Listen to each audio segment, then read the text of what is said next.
what they heard. Rough. The one who got to hear when you say I'm going through, they need to know what you're going through instead of saying that's prank. Rough. Watch a wolf. Because a wolf is nosy. They got to know what the going on is. Because then what they do is take that information and keep you riled up. As long as they can keep you on focus, you can't really concentrate and be consistent in the word of God like you need to. Somebody say wolf. Wolf only not range in color and size, but they also range in personalities. So you got some that are passive to aggressive. But from passive to aggressive, a wolf is a wolf and still a wolf. Somebody say wolf. How many of you been bitten by a wolf in the church? Come on.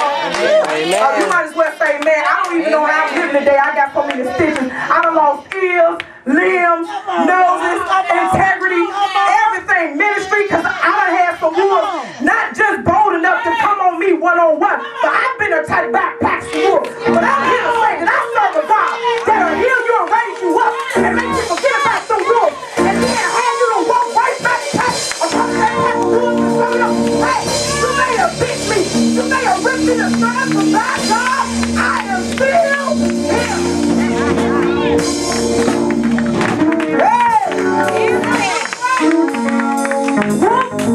They blend in with sheep, but they have a constant characteristic. They got long, sharp canine teeth, excellent for stabbing their prey. You know when you bit by a wolf, because it's hard to get them jokers off. They will lock down on you and not let you go. You know the one who constantly kills and tear down the church with their mouth, ain't never got nothing good to say about nothing. It ain't never a sunny day, ain't never no sunshine. They always broke, ain't never got nothing going on. Johnny whooping them kids running around, can't keep a job, feeling schizophrenic. Happy in Jesus one day and the next day they ain't. I'm talking about a wolf.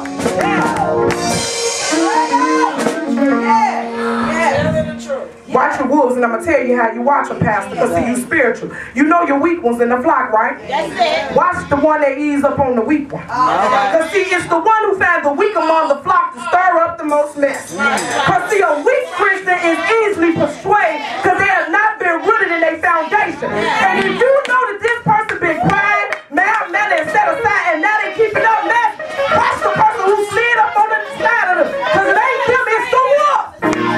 Somebody say wolf. You know, they love tension and division. They like chaos and mayhem and like to be right in the middle with their big cheese and smiles and their big long teeth. You know, you better watch out, sheep, because it's the one that'll throw their brick and hide their hand. I'm talking about a wolf. Yes. However, just like sheep, wolves travel in packs. So, Pastor, if you got one wolf, I guarantee you got two. It ain't never one wolf by itself. So if you see one wolf, you better start praying because it's more than one, because they travel in packs. And they dominate on their prey and stay in specific areas where they can habitate. Oh, look out, sheep. The wolf is a natural predator, which means at some point they're going to try to eat the sheep. That's why it's important for the sheep to come together under the direction of the shepherd. Oh, I know I said something right there.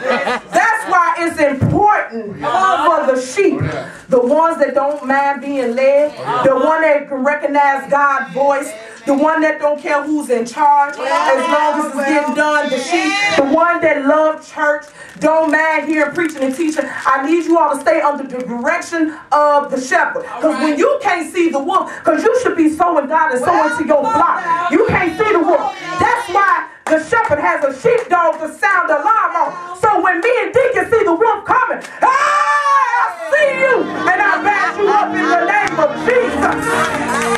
I'm coming down wolf. Tie that joker up, gag him in his mouth, and let's have dinner. Hey, you can't let a wolf slip aside. You can't be afraid to say, hey wolf, I know you a wolf. You don't be nice with no wolf. You don't play with no demons and imps. Grandma said you play with a puppy and a lick in your face.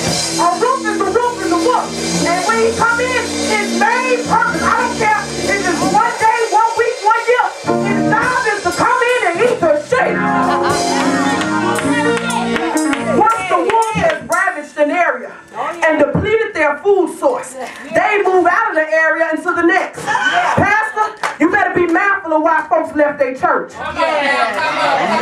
Watch out, Slim. Preach, girl. Preach. You better preach. Well, you know, You better preach. I got my calling. Come on. And they didn't want to recognize me. They wouldn't let me preach because that shepherd knew it was a wolf. Come on, no. They kicked me out the choir, and I couldn't have my way. Because the choir director knew if he let you drive, you take charge. I'm talking about wolf. Be mindful of what folks say, how they left the church. It's a shame. You almost got to do a background check on folks when they come to the church. What was your pastor name? What was the church name? What's the address and the phone number? I have to call and do a reference check on you. Because I ain't got time for no wolves up here. I'm dealing with my sheep, watching over my sheep. Put a hand button with the goat. I definitely ain't got time to be dealing with no wolf. Somebody say wolf. So once the wolf has caused enough drama and issues in the church, oh, now you wonder why some folks that started with you gone. Once they done started enough drama and issues in the church, the wolf has slaughtered enough sheep and goats. Oh, I forgot goats. They like y'all me too, because remember, we kin, we cousin. And the wolf don't care what it devour. It'll eat a dog if it's in the pack trying to guard the sheep. You better be careful. Once it has caused enough drama and issues in the church, once it's slaughtered enough sheep and goats and struck worry in the pastor, he move on to the next church, leaving the one he left desolate and devastated. Right. You better watch out for your wolves. Watch You out, either a Smith. sheep, Come on, Smith. you're a goat, or you're a wolf. And I swear, if you all three are real concerned about you today. I can confess I used to be a goat. And I thank God that he's moved me up and delivered me and shaken me. I still got one of my hooves still on from the goat. But God is, be patient with me. God is not through with me yet. See, I got to be a goat a little bit sometimes, because see, I got to watch out who's trying to come up on my pastor.